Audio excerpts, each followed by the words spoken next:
Kaixo, gu Alex eta Negea, Nogenekoak, eta gaur gure kanta berria orain esplikatuko dugu Gazteako jakitunetan.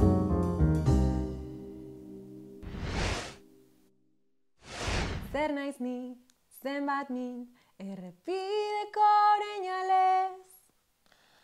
Abestiak hitz egiten du pixkat antsiedadearen inguruan, eta hitz egiten du horren inguruan pixkat esplikatuz kotxe akzidente bat, eta hau sortu zen aurreko udaran, gau batetan kotxea gidatzen nahi nintzala, nahiko berandu zen, etxea iristeko gogoan neukan, eta eguna luzea izan da.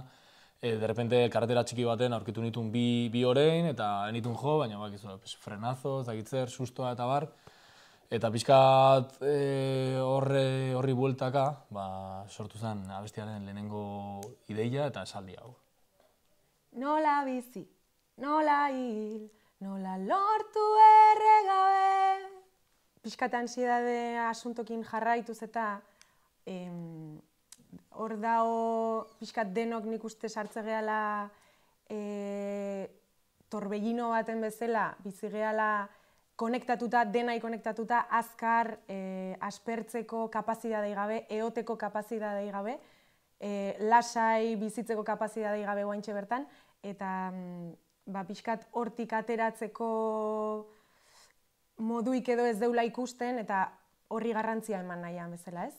Lurra bustida euririk egin gabe, azkar egin noa eta azkarrago joan nahi dut. Hori da, eta kotxean dabienak behin sentituko zuen, lurra bustita honean nola kontrola galtzen zuen, gurpia juten dian, hori islatuz bezala, bizitzan konturatzen zera, de repente hori estresatuta eta ansiedadarekin zaudela, ezakizu agian oso ondo zergatik, horregatik esan du euririk egin gabe, porque zuk igual ez duzu ikusi edo somatu, eta azkar egin eta azkarrago jo nahi dut da, kostiente zera azkar zoazela, baina gehiago nahi zut, azkenean kontrola galtzearen sensazio hori pixkanaka. Esan non dagoen mina eta non egia merezi badu ez egin bihar. Hor pixkat esan nahi deuna da, ez ezakiz esan. Jo, askotan minak ez dizula uzten egia ikusten. Vale. Eta beti dela garaiz trenetik jaisteko, ikusten dezunean aldaketa bat behar dezula, ez dula merezitxoitea bihar arte, edo zera bukatu arte, o askotan hori auto kaltegarria dela. Eta hori dela esatea onarte eta jartzea, markatzea linea hori nik uste oso fuerte. Horretzango naiz errepidearen erdian.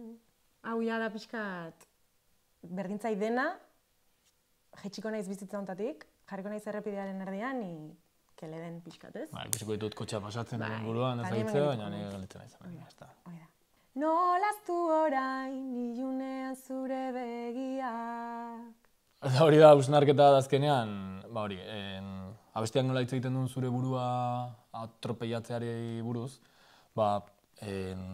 begirada hori kanpoko ni eta kotxe barruko ni, begirada hori ilunetan, azkenean, pixkat momentu horretaz. Zuk zure burua ispiloan begiratzen zunean esaten, ez goaz ondo, pixkat momentu hori. Hau izan da guztia, eta mi esker zuen denbora dedikatzeagatik, eta bakizu, hemendik aurrera, orain gure kanta berria, plataforma guztietan entzun gai, beraz, entzun, da maitasuna eman. Gero arte! Zure musika